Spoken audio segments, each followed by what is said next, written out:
Hey everybody, welcome back to the Beyond the Peloton podcast. I'm Spencer Martin, author of the Beyond the Peloton newsletter. I'm here with Andrew Vontz of the Choose the Hard Way podcast and newsletter. We are breaking down in depth the Vuelta a España. The first 6 stages have happened. The 7th stage is happening currently, Andrew. I just found out it's televised start to finish when I woke up, and it had been on for 2 hours. So that was a pleasant surprise, but Jonas Vingegaard gave up the red jersey to Torsten Train of Bahrain Victorious cancer survivor. Did you know that yesterday? And really, we don't know anything we didn't know before. It's Almeida. It's Vingegaard Almeida in Chicone, I guess, is the surprise for me that he looks so good, but it seems like the GC winner will come out of there. You still have your guy, Jai Hindley, lurking back there. You got Felix Gall lurking, but do you want to plug anything before we get into this race? I'm pretty excited to get to this Jonas Cadell with Lion Stuffy moment. I know it's top of mind for everyone. And of course, Spencer, you didn't mention it. We have the Vuelta going on. There is the Zapruder film from the Littleton Night Crit, which we'll be discussing on this episode as well. And I think kind of center stage this episode, of course, we're not a tech show. However, we can't resist stepping into the arena, so to speak, the equine arena, to talk about the new Blaze equine wellness system from Garmin, the wearable for your horse. So I'm pretty amped to get going on that today. I thought that I had today. First of all, I've got an interview with Payson McElveen dropping on Choose the Hard Way next week. He has a fantastic podcast recently rebranded as With Pace. It's the podcast and YouTube channel. He's had, I think, more than 100 episodes, some really fantastic guests, an accomplished writer himself. And this time, turning the tables, and I think you're going to learn some things about Payson that you did not know. We go deep, and we go behind the scenes of his FKT attempts and what motivates him and how he's doing it. So be sure to check that out. If you're not a subscriber, please subscribe to the Choose the Hard Way Substack. You can find that on Spencer Martin's recommendations list. And one final thing here, Spencer, I was reflecting, I've been out of the corporate world for a minute, but they're about to go into Q4, a lot of high stakes conversations happening, annual reviews, a thrilling time. And if you want to thrive in high stakes conversations like podcasts or any high stakes conversation, that's what I help you do through my consultancy, One Real Voice. So if you want to upskill yourself or your team and put that professional education stipend to work, because I know that we have some pretty high level executives out there, Spencer, and they're sitting on that professional education stipend. Bring me in to coach you or do a workshop for your team. You can reach out to me, hello@onerealvoice.com, or DM me at HardwayPod. Spencer, do you want to dive right into the big news today, which is the durable, convenient tail wrap design of the Garmin Blaze equine wellness system? Juan Ayuso's future was maybe what I wanted to get into before that. But okay. So I don't know if you're totally caught up on the new news, but yesterday Juan Ayuso cracks on pretty mild pace on a mild climb. Stage 6 loses like 8 minutes out of the GC. In his mind, he's still like GC leader of the future for UAE. Practically, that gets complicated when we assume Tadej Pogačar probably is going to lead a Grand Tour a year. Isaac Del Toro will lead one. Almeida probably will. I mean, he could win this race. Where does that leave Ayuso? Then I wake up this morning, starting a 24K long climb. Do you know who's off the front, Andrew? Mr. Juan Ayuso. Yeah, of course he is. I have a whole theory about this, Spencer. Not a fitness issue. Yeah. If you can wake up and on a 24K long climb, go off the front. Also, do you know who went over that climb with him? Mads Pedersen. Wow. Impressive. But what's your theory on this? What's the big brain behind losing a bunch of time and then getting in the breakaway when you're supposed to be establishing yourself as a GC star? Who did we see win the stage yesterday, Spencer? Jay Vine, who I tipped off as the stage winner in my stage win predictions. I might be the new predictor. Who knows? My thought was what we saw Jay Vine do earlier in the race, which is what riders who are smart do when they know they want to win a stage winner in the race. He's not trying to be a GC guy, though. well, is Juan Ayuso trying to be a GC guy in this race? That would be my question. Is that his role on the team? He might not. You might be on this. He should be a GC guy because his future's at stake. Because if he's not, so he was usurped by Del Toro at the Giro, and if he sat up on purpose at this Vuelta to chase stage wins, which possibly he did, what's the future there? Like, the man hasn't finished a Grand Tour in 2 years. How is he ever getting like a start as a leader at a future Grand Tour? I mean, maybe you're right, and he is just going for stage wins at this race. I would say Jay Vine, probably one of the most lethal stage winners in the sport. He's not a GC guy. Is that the future Juan Ayuso wants for himself? I think that this is a fantastic conversation because for me, it's bringing to mind an interview I read with Matteo Jorgensen, in which he shared that he is the co-leader of Visma at the 2025 Vuelta, which surprised me. I know that in modern cycling, there is this theory that you need to bring multiple leaders to every race. That also, Spencer, does that seem like you have a high level of confidence in your primary leader if you're bringing multiple leaders to a stage race? Stuff happens, right? Like, think if you only brought Primož Roglič as a leader to every race, you might feel a little disappointed half of the time. But yeah, I think what happens here is I don't know if the team's... is a guy who's won the Tour the same as Primož Roglič, though? Well, Jonas does crash out of races. All right. So I think what this is revealing to me is that Jonas is potentially on his way out. And where is he going? I have no idea. I'm not sure. I'm not sure that the level of confidence in Jonas is there right now. UAE brought a backup guy to the Tour for Pogačar. So I would imagine they have a lot of confidence in Pogačar. Right. I just think competition within teams is becoming more of a norm for this protected GC role. And at the same time, it's not good when one thing becomes two things. And even if that secondary rider is there only in the event that the protected rider becomes injured, perhaps due to course design, I think of Paris-Nice, like Jonas Vingegaard crashes out, or your entire team crashes out. Who knows what happens? Yes, it would seem to make sense. At the same time, it doesn't seem like the person in that secondary backup GC role is always going to make the sacrifices that they need in order for their primary rider to win. I'm just still perplexed by the Sepp, Roglič, Vingegaard situation from several years ago. The taste hasn't left my mouth yet, Spencer.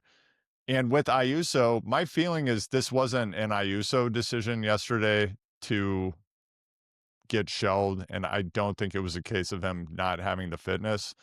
I think that the team made this decision, and we're not privy. No. He doesn't listen to the team. He wouldn't even work for Pogačar at the Tour. He would not listen to the team if they told him to sit up. There's no way.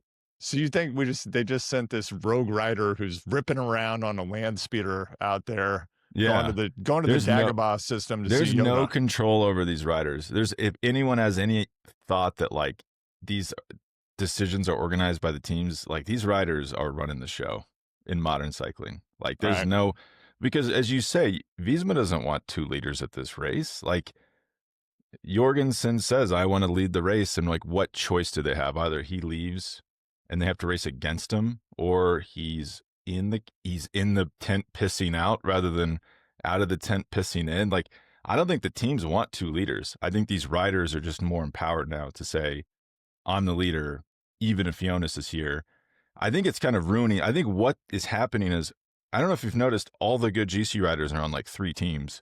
Like UAE has the 5 best GC riders, less Jonas Vingegaard in the world, and then they don't take them to the Tour, so Pogačar has an easier path to the Tour. Like Ayuso and Almeida should be racing against Pogačar at the Tour, but they just collect them on the team so they don't have to race against them. I think that's why you're seeing this multi-leader strategy. Like it's not a design, it's just something that pops up. It's a bug that pops up because they're hoarding all the talent. I don't think the teams want a bunch of leaders. My feeling also is, where's Ayuso going? He has to leave, right? Yeah. I mean, have we established? Johan Bernal says he's not leaving. He's staying with the team. He's going to be more than happy to be a 1 week stage racer. I mean, I guess that is an option. He could stay with the team. He could win Romandy every year. I don't think he's going to be happy with that. So it does seem like he has to leave. There's no room. There's no room for him to lead at that team. There's only one place to go, Andrew. Do you want to unveil it, or do you want me to? Are you saying he's going to EF? No, it's Movistar. EF would be hilarious. It'd pay him even more money than Richard Carapaz. Well, I just think as an Atlanta-based drill rapper that where Ayuso should actually go is to an American team. Like otherwise, right? If I regarded him as primarily a Spanish rider, I would say Movistar. Yeah, I do love that rebrand. Yeah, he's actually an American. His story, like you could change planes at the Atlanta airport, and like that could get twisted and say, actually, Andrew's from Atlanta. Did you know that? Born and bred. He was actually in Atlanta once. But yeah, I think Ayuso, I would love to see EF rebrand him as American. I think the man spent like 4 months in Atlanta once, and now he's from Atlanta, American cyclist. But I would imagine Movistar. But I mean, at this point, he costs a lot of money. And he has like a 45 million euro buyout clause. That's not an exaggeration. That could be tough to get over. He'd probably have to go to court. He'd probably have to go to the European Court for Human Rights, basically, and say that I need to leave this contract. And they'd say, okay, you have a right to do that. I think that's the only way he's getting out of that contract. But who would? It's kind of a risky move to pay him that much money because, you know, he's won some nice 1 week stage. He won Tirreno Adriatico. He got fourth at the Vuelta 2 years ago. That does not seem like a rider I would like be tripping over myself to give 5 million euros a year to. Yeah. Just for the record, Ayuso in Atlanta from age 1 to nearly 5. So basically, the most formidable years of Jersey. Yeah, basically an American. And I just wonder, given his history at these 3 week races, what were his parents doing, you think? They moved there for work. So CDC? Coca-Cola? As you say? Coca-Cola? Coca-Cola? Who knows? Yeah, we've at least spent a road trip, maybe 2 days at a race with someone who's a complete turd. Some of us have worked for years with a colleague that's basically like a body in a well, right? And we know what that's like. So imagine being at one of the highest pressure races in professional sport, and every time your team goes to this race, they bring someone who doesn't follow the plan. And I have to assume that the atmosphere within the team just becomes horribly toxic every time Ayuso just does a Leroy Jenkins and storms the castle on his own or drops off the back, right? It can't be a good vibe at the dinner table, man. In this case, I guess it almost works for the team. I mean, Almeida's got to be thrilled, right? He's got sole leadership. This Ayuso was the thing that confused me is he was drilling it in the team time trial. Like, looked like the strongest rider in the Vuelta, and then he's dropped the next day, and then now he's in the breakaway. If you're Almeida, you're thinking this isn't so bad. Now I've got sole leadership. The thing I'm really, what is going on? I thought I silenced my notifications, but the thing that I want to see is like, is he going to work? I've never seen him work for anyone ever. Like, is he going to work for Almeida later in this race? Probably. You'd imagine he will, but I would say that's the big question because, yeah, people would probably start to get a little annoyed if he's just doing whatever he wants to do all the time.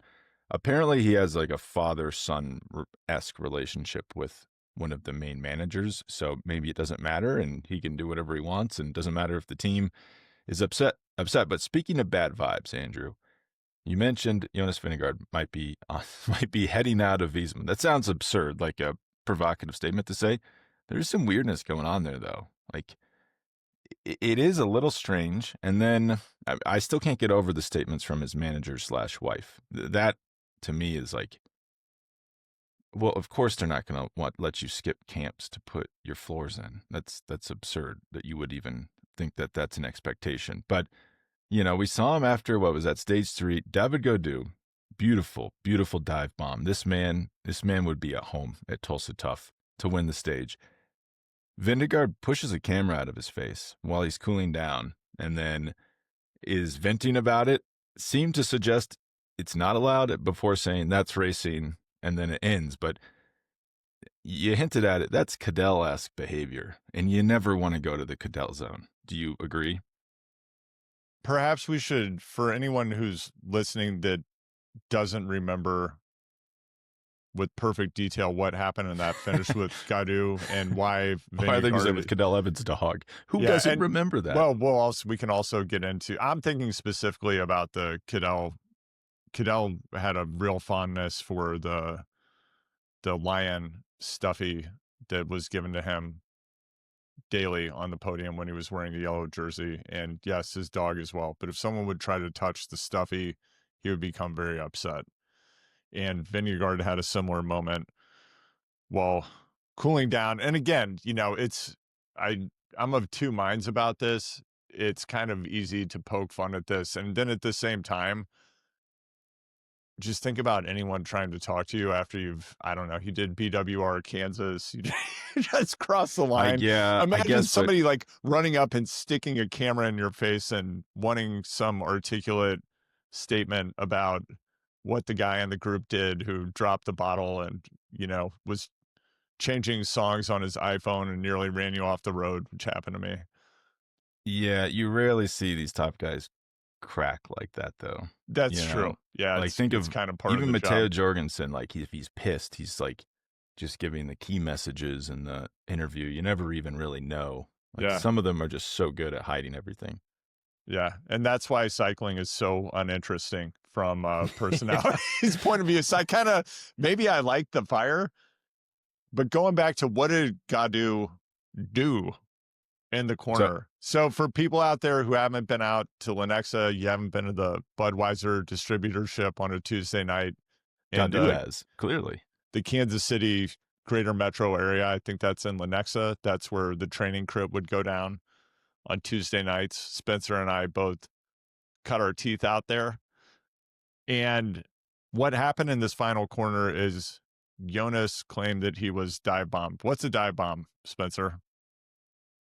Well, I mean, I actually had to look this up because I do feel like anytime anyone passes anyone on the inside on a corner, they say it's a dive bomb. I think technically, I guess that's true, but it's used in a derogatory sense. Like that was a dirty move. You're not supposed to do that. I mean, Gaudu passed him on the inside on that final corner. He took the inside line.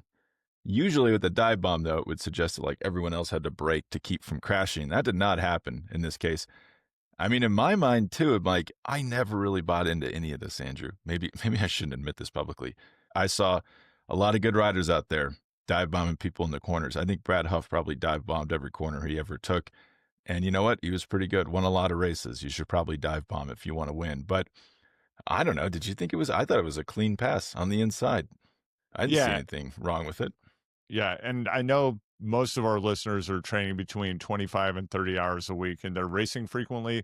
This isn't something you experience that commonly in gravel because, as we all know, if you take the inside line in gravel, what you often find is you're riding into a pile of loose gravel and you wreck your bike and you can't actually really lean your bike in turns on gravel. If you're in a criterium and you do this, what happens in practice is typically the person taking the inside line is interfering with the trajectory of the person who probably has gone wider, and they're going to apex differently in the turns. So the person taking the inside line is pushing that other rider to the outside.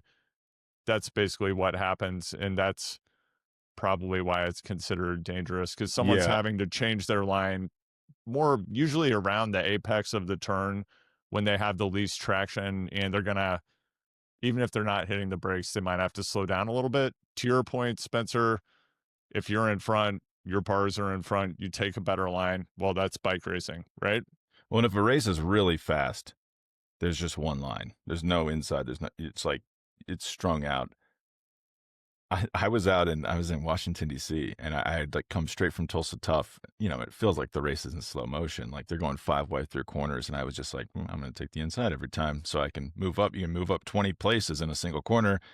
And I got like a talking to from the race organizer about it. Oh, wow. Like, yeah, we don't race like that around here. I'm like, what do you mean? Like, it's just how what are you talking about? But I guess they wanted to keep it safe. But yeah, you can cause the people on the outside to have to slam their bars on. I would say don't be on the outside. There's one line here, folks, and I'm on it. If you got to slam the brakes on, you're in the wrong line. But that's what I think. I think Colorado is probably unusually aggressive.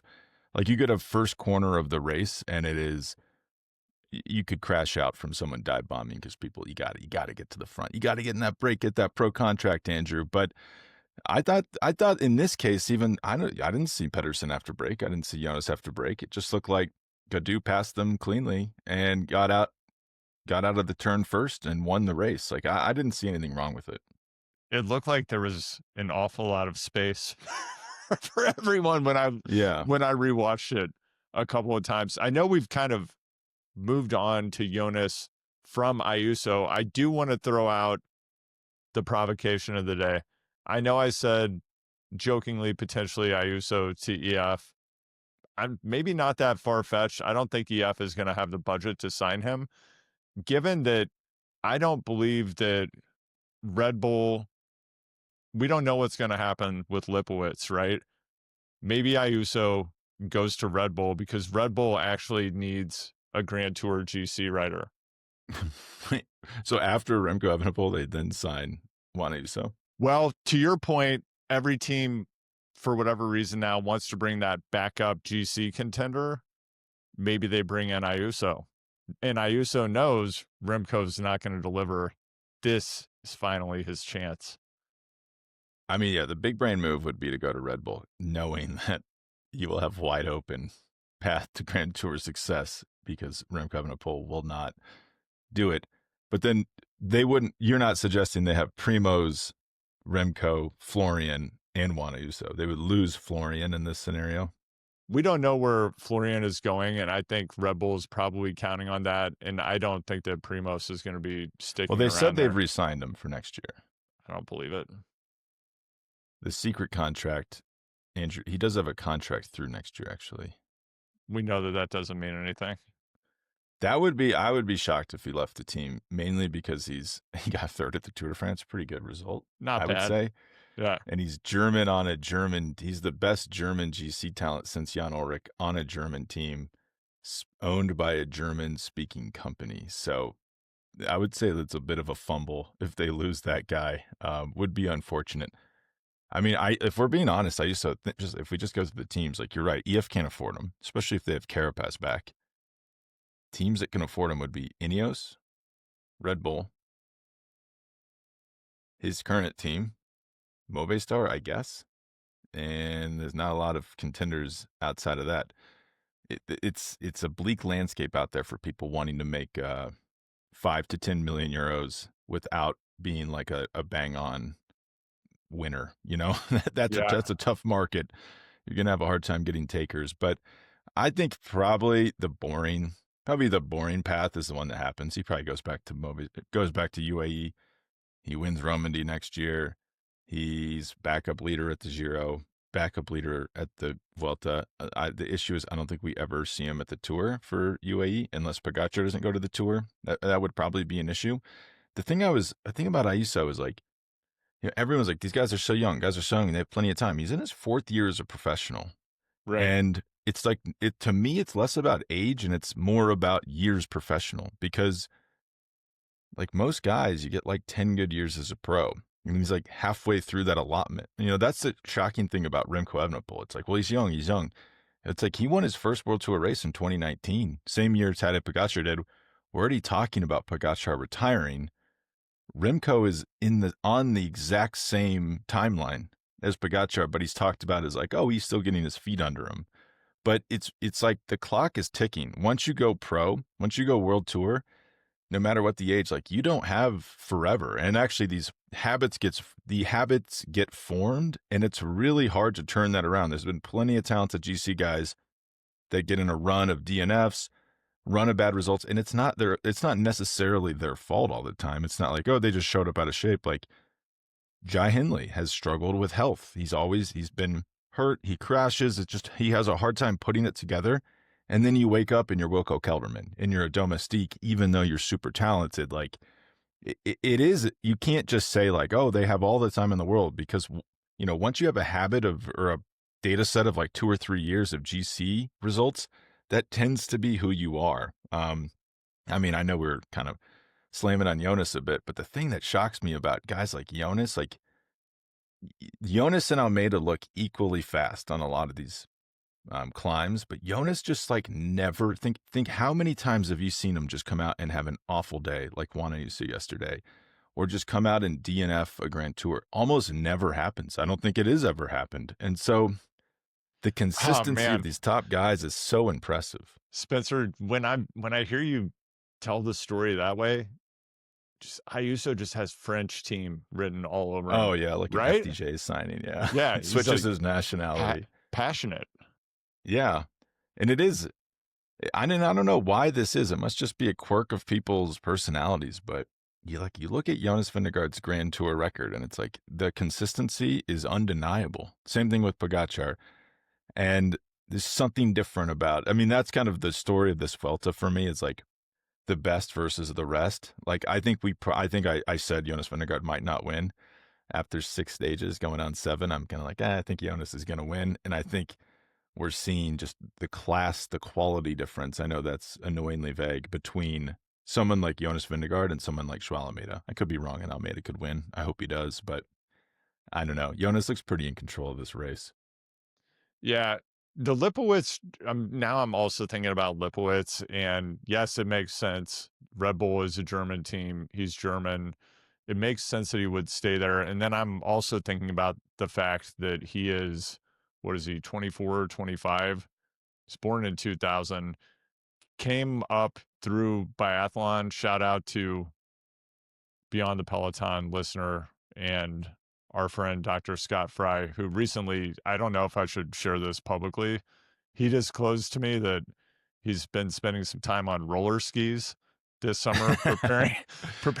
I see a lot of people out there doing that. Yeah, some of my best friends are roller skiers. Cross country skiing winter season. We'll have a talk about that offline. But Florian Lipowitz spent a lot of time on the roller skis as a youth. Went to boarding school for biathlon.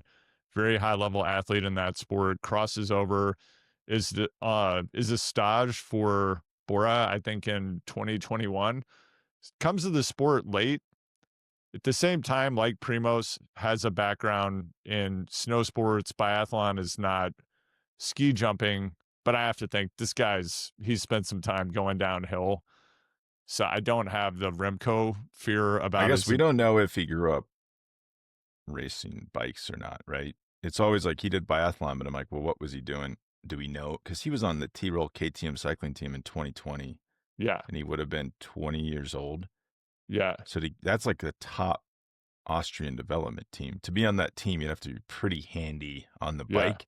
Unclear to me what his bike background is. It's also very different in Europe. Like a lot of Primoz maybe didn't ride a bike growing up. I would believe that. But like if you grow up in Germany, it's like so many people, it's not like a big cycling culture as in watching the races, but just so many people grow up cycling. Like, yeah, I did 200K today. And it's like an 8-year-old saying that. And you're like, whoa, you guys are really into riding your bikes. So it's possible Lipowitz was riding, just not like on the, a lot of times if someone's not on the top tier development track, they're like, oh, he started late. It's like, well, he was racing. He just was racing like locally or not at the Tour de l'Avenir. Yeah. And people who do snow sports, especially skiing, spend a lot of time on bikes for cross training generally, which is, of course, not going out and doing exercise on a bicycle is not really the same as racing bikes, as I often experience every time I get on a start line now.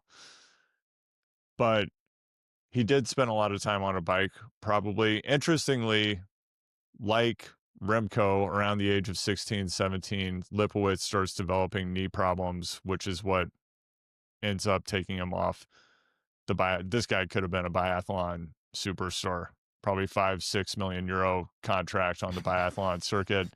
Instead, he's probably lucky that he has knee problems. Here he is in the world tour and getting to the end of this long and winding speculation. I see him going to Ineos. That's what I think ends up happening.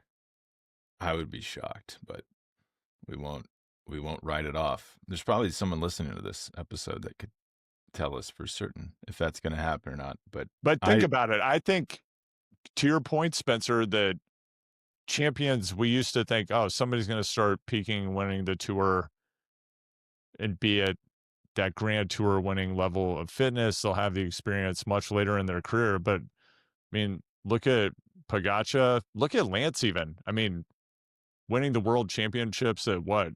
Was he 20, 21?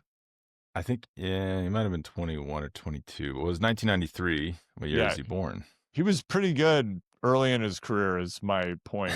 Yeah, he's pretty good. You know what I mean? So he would have been 21 going on 22 when he won Worlds, which for then was very young. Same thing with Le Mans, actually. Le Mans won it at like maybe younger than that. Yeah. Which is, people don't talk about that enough. Greg LeMond just rolling up, winning the world championship he might have been like 20 years old or something. No internet, no TikTok. Nobody. So 1961 is when he was born. He wins his first world championships in 1983. So same age, 21 going on 22.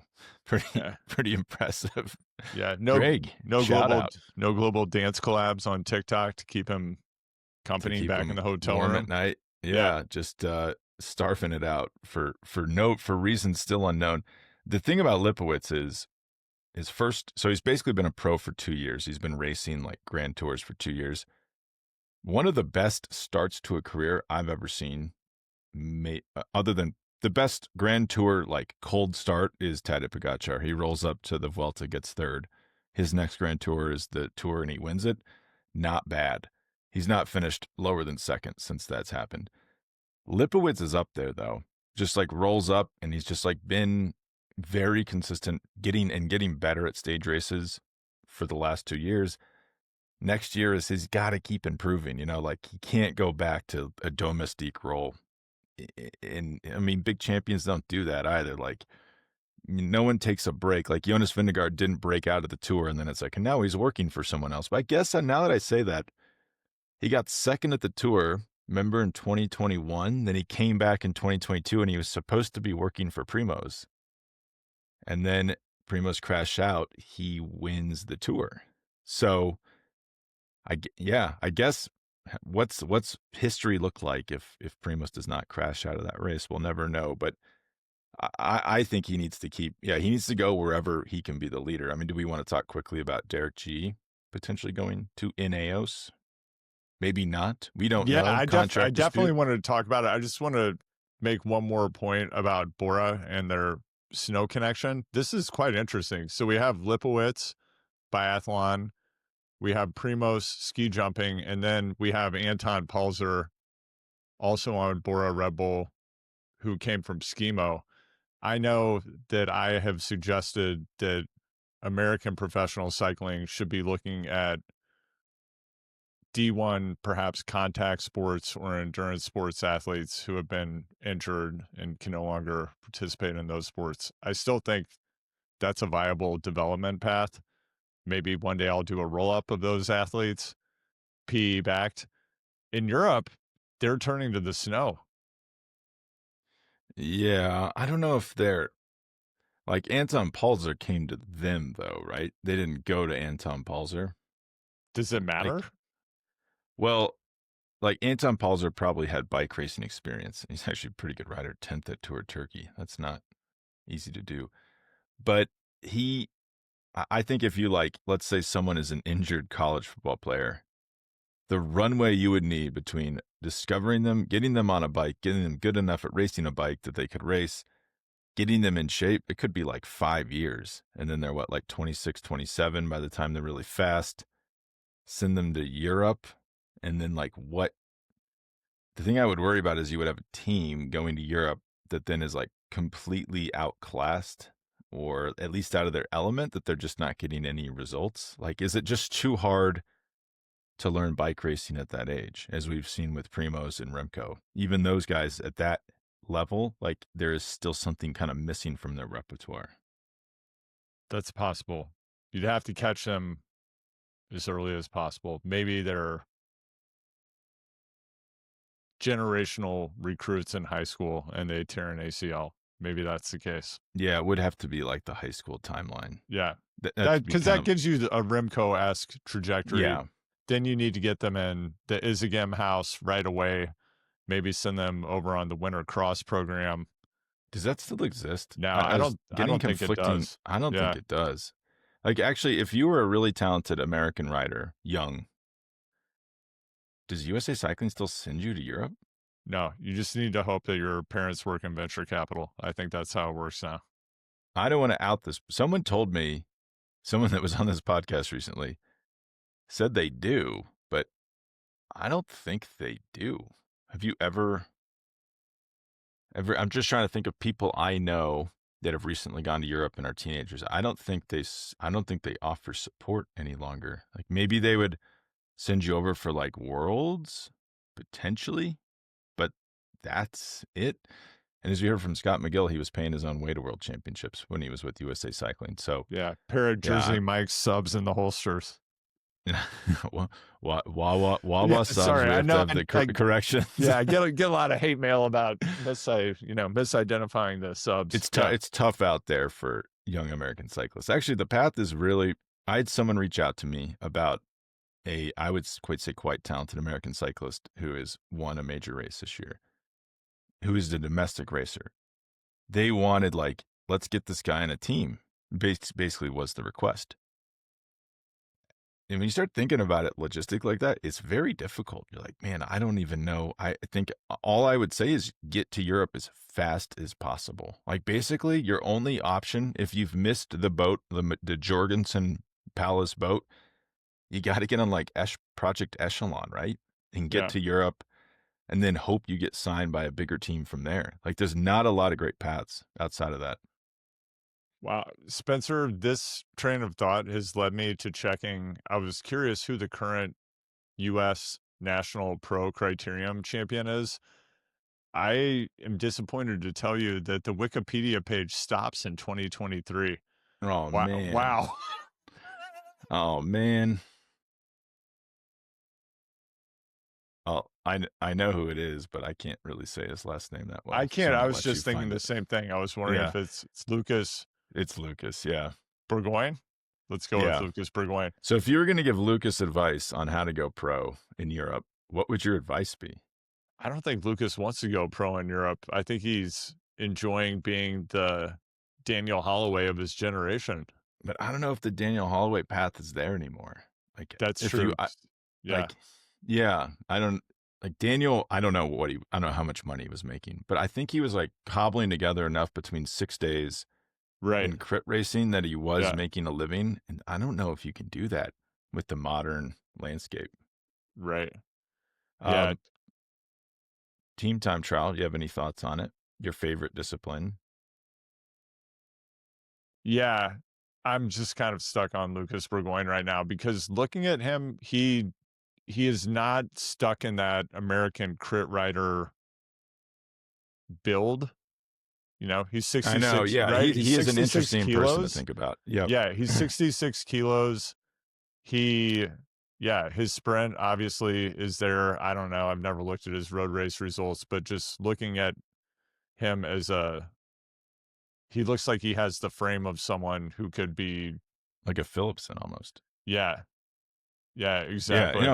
Yeah, because there's some guys that are really big and do really well in crits, but you're like, well, okay, you're going to have to lose 20 kilos to get over a climb or race exclusively in Belgium.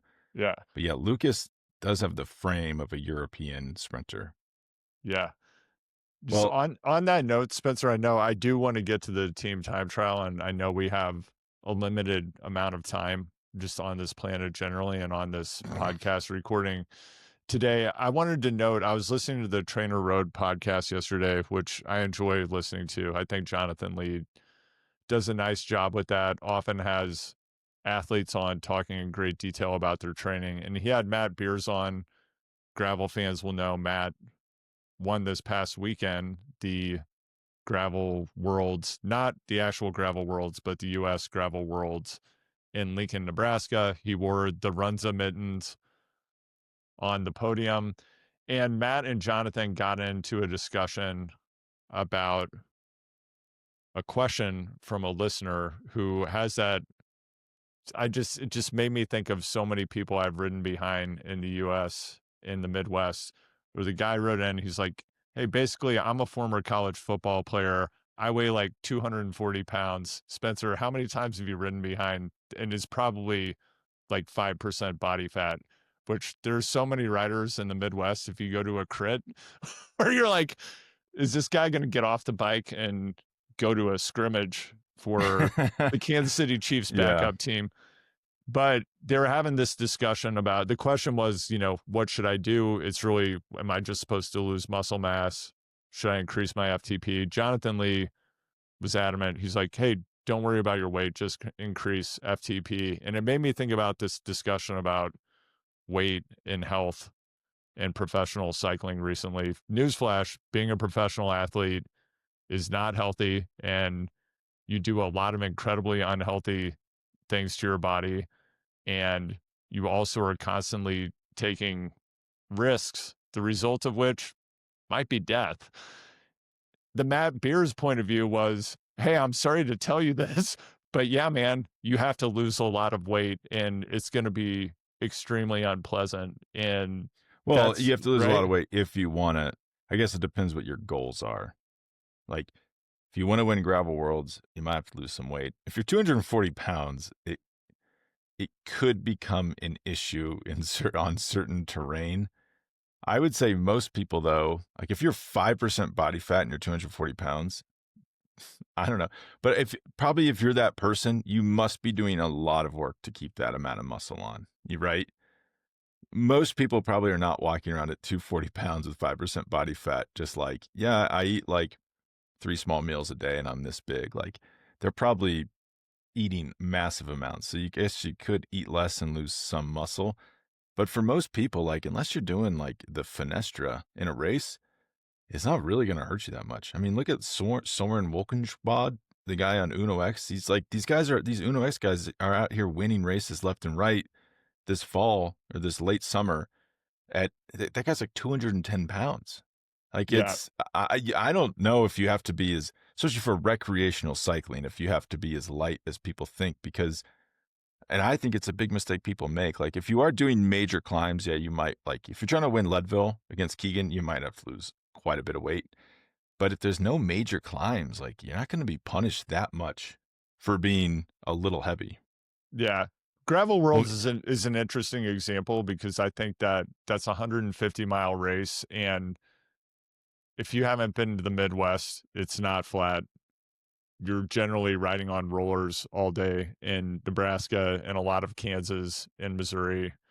I can't speak to Oklahoma. And that means you're going up and down hills, and you do have to carry that mass up and down hills. Matt Beers, he's 6'4", and granted, he is a professional cyclist. He races at about 180 pounds. Yeah, but yeah, probably if you're, that is pretty lean, but think about how much these guys are training. How would you even, actually it would be hard to keep on a lot of extra weight at the volumes they're doing. I mean, what's Cam Jones? He's probably 200 pounds, right? He's 200 pounds. It was interesting seeing him next to Matt Beers at that race, because Cam looks like he's tiny. Anyway, we don't have enough data, like something they didn't. I'm now answering the question that was on another podcast. My further qualifying questions, though, would have been, hey, for this person who's 240 pounds, I'm guessing they probably have a lot of upper body mass. You don't really need that when you're a cyclist. So my suggestion would probably be minimize the amount of weightlifting you're doing, and you're going to just start to lose muscle mass. Yeah, you don't have to do like negative workouts. Like if you just stop bulking in the gym, probably you will lose quite a bit of weight in your upper body. Yeah, I may have shared this anecdote before, and I don't know if it's true, but I'll say it anyway. But back when I was racing crits in the early 2000s, the rumor was that Eric Saunders would wear slings for his arms. Yeah, that's what I had in mind when I said that. Have you heard that before? Yeah, that's why I don't know if that's totally necessary. And but just to like immobilize himself to make sure that he didn't like keep any extra upper body muscle mass. Don't do that. That's not what you want to do. Could be bad for your bone density at a certain point. All right, let's talk about the team time trial. Yeah, well, I don't even know if I had that much to say. I was just trying to trigger you. I have a lot. I've got a lot here. I have a lot of thoughts. The first thing I wanted to say about the team time trial, this Mateo Sobrero wreck, man, pay attention to which side your teammates are going to pull off the pace line on. And it just looked like someone grabbed that guy by his ankles and tomahawked him into the ground at 40 miles an hour onto his head. And then they put him back on the bike. No. Oh, you got to get back on the bike. You got to get back on. What are you going to do? Stop? That's not an option. He only finishes 3 minutes and 46 seconds back, and they averaged like 36 miles an hour almost. So think how he's going pretty fast after that injury. Yeah, I was watching the replays of that, and that was a substantial strike his head took. It was like he was in the ring with Conor McGregor getting punched in the head. I also thought, I haven't put on one of these speed skiing Spaceballs helmets. I don't know if you have, Spencer. I'm assuming they probably have those in all the bike shops in Boulder, and you can just walk in and buy one. Not the case here in Midcoast, Maine. They look like they probably contain 4 Schlitz coolers from 1985 worth of foam, but I don't know if that's the case. So maybe your head's extremely protected just in the event that you go head first into the ground at 40 miles an hour. Maybe that's the optimal helmet to have on. I guess they're finding, though, a lot of head trauma. Like there's trauma to your head, like from it hitting the ground that the helmet will protect you from. But then I think a lot of the problem is the deceleration of the brain. Right. Like, so your brain keeps moving or the lack of deceleration, and then your skull stops moving, and then your brain hits your skull from the inside, which is a problem. Yeah, but I guess that speaks to like a lot of teams had problems. So Visma's missing a guy. That's also why you shouldn't do a team time trial 5 days into a Grand Tour, because it's not a fair playing field. Little Trek having a great race, a guy crashes into like a barrier. Red Bull having a great race, best time trialist crashes. Ineos, Ghana just dropped everybody. Oops. Movistar has a guy go off the road. It just looked like you could just tell, like, these guys don't do a lot of team time trials. You know, it's a very rare and unique skill these days. I mean, I don't want to reignite the time trial debate, but I frankly always kind of liked them, because if to be a good team time trials, you have to go like 30 seconds to a minute really hard, rest for a second, and then do it again. And I could just do that. Like, that's like the only thing I'm good at. So I thought like, ooh, this is a cool discipline. But I don't know, like, what are we learning here? It's just like the thing I worry is like, it's like, well, it's a measurement of how much money you have in your team, because it's how aero is your setup. How much money can you spend to make your setup aero, and how much money do you have to sign super strong riders? And UAE passed both tests with flying colors, and that's why they win the stage. Yeah, and if you follow me at Hardway Pod on Instagram, you may have seen an Ineos video that I reposted showing drone footage of the Ineos team.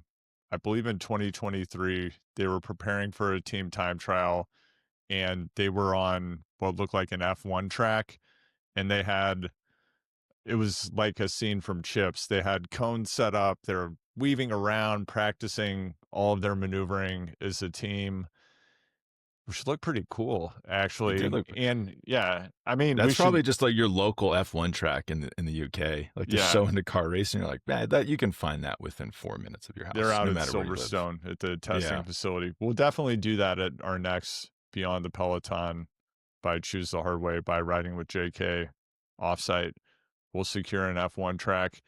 It's a resource-intensive endeavor, and to your point, what does it tell us? And in addition to that, it was tough to tell from the TV footage and given the protests that disrupted the race. It just looked to me like a course that had a speed limit.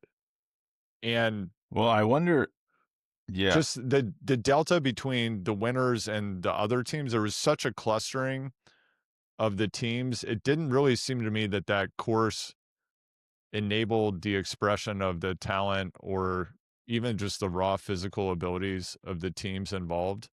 And it almost looked to me like anyone who's raced mountain bikes, you know that if you're on a predominantly single track circuit, for example, in a cross country race, there's a speed limit.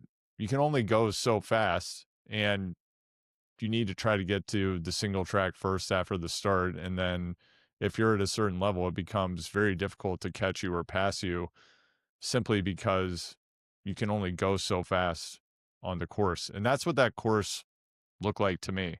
Narrow roads, a lot of chicanes, road furniture. Just, is this really, if we're going to have to do this disgusting spectacle, this barbaric event, the team time trial, is this the right place to do it?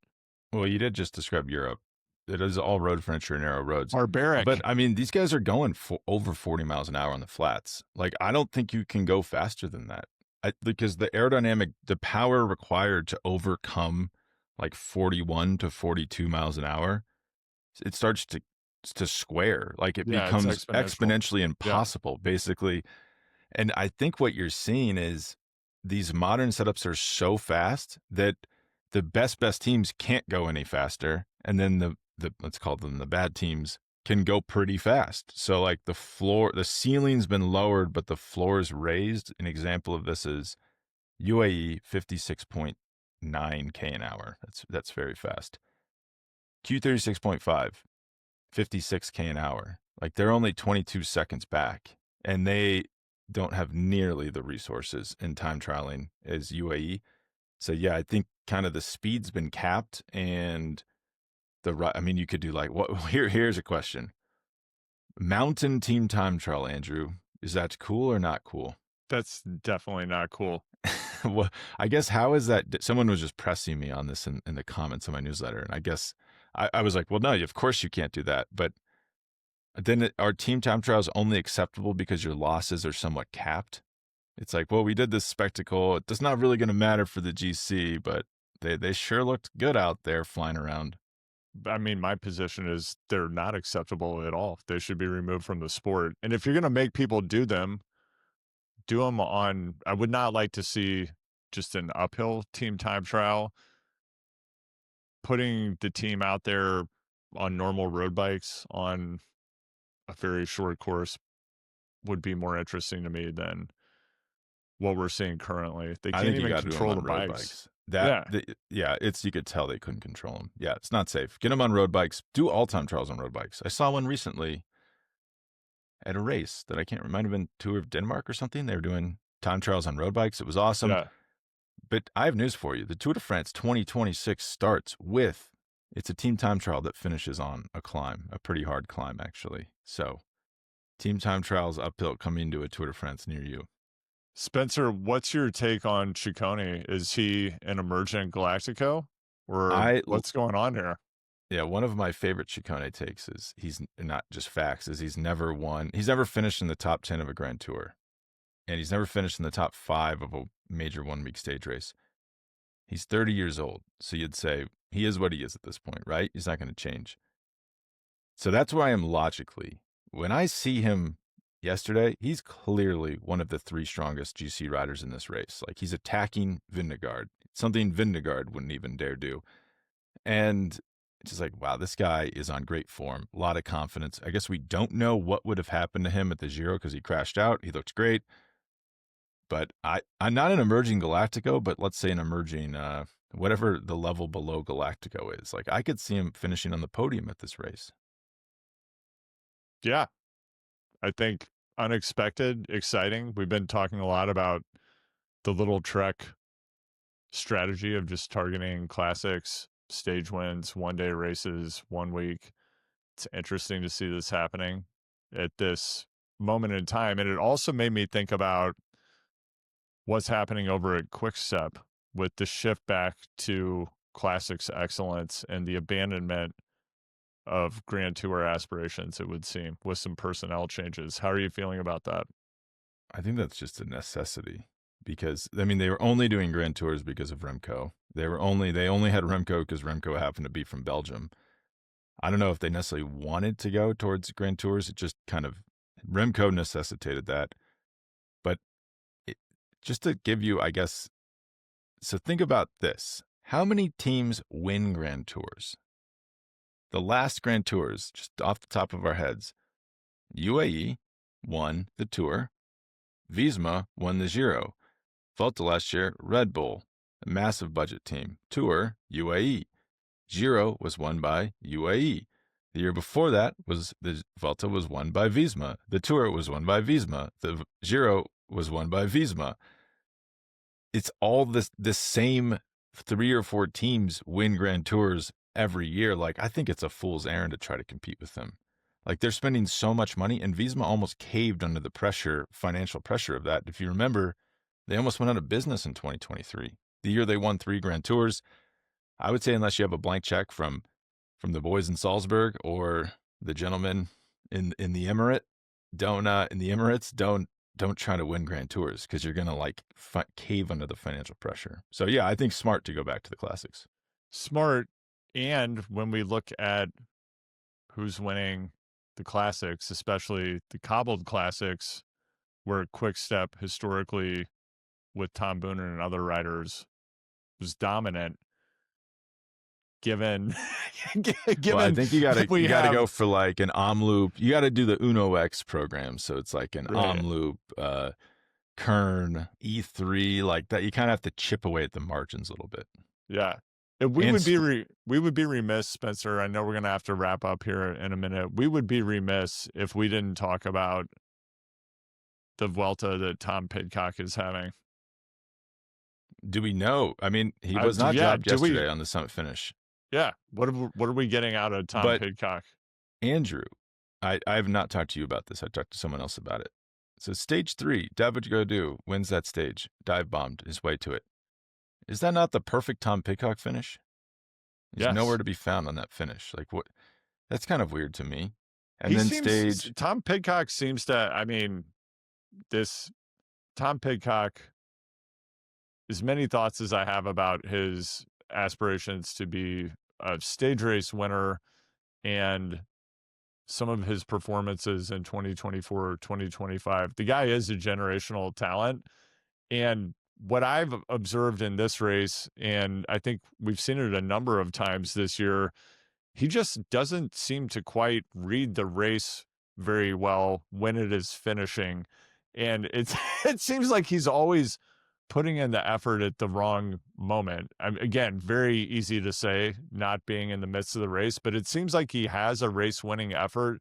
He's not often making it at the moment when it would make a difference, create separation, or like we saw Gaudu do. Yeah, I kind of wonder, he was pretty good on the summit finish yesterday, we should say. We don't know what's going to happen in today's stage as we watch it, so we probably shouldn't say too much about his GC campaign, but he seems to me, and I've known people like this, raced with people like this, like it's an attention span issue.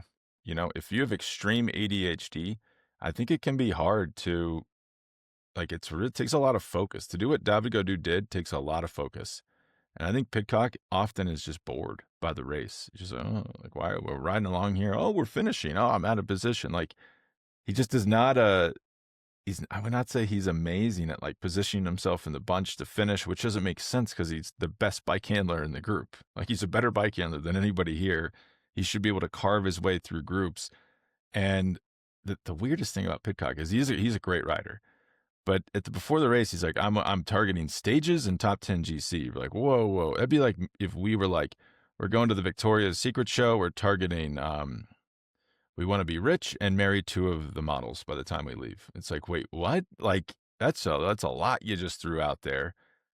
if you go for GC, you're probably not going to win stages, plural, and he's only won one Grand Tour stage in his entire career, if I'm not mistaken. So sometimes I wonder if it's just like if they need to hire you to help with the messaging, because he like gets out over his skis, like saying stuff like that, and then we're disappointed no matter what happens. But he could have a very good, Johan was like, would you be impressed if he finished 7th? I don't think you would, but I'm like, actually probably would be, because that would be better than he's ever done. Like, he looks really skinny. He looks like he's here to target the GC. But I guess, does that move the needle for people? I do kind of worry about him having a great Vuelta, and then it's like disappointing to the team and him and everybody else. Also 26 years old, it should be noted. Yeah, another one of these. It's the same timeline as Pogačar, Remco, Pidcock are all the same age essentially. And it's just bananas when you think about Pogačar being. I know. It's like, wow.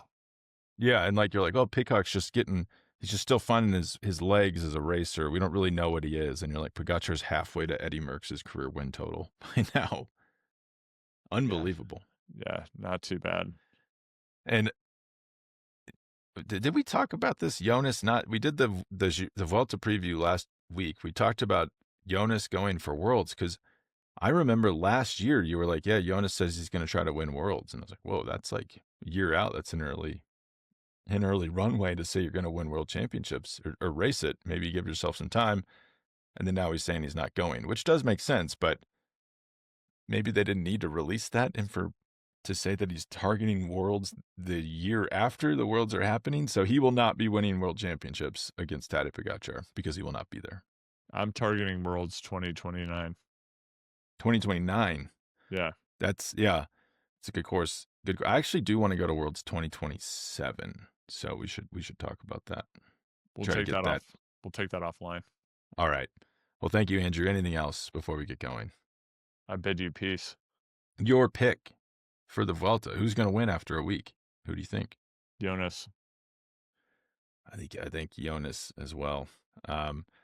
I would say that interesting subplot, Mads Pedersen in the points jersey versus Jonas in the points jersey.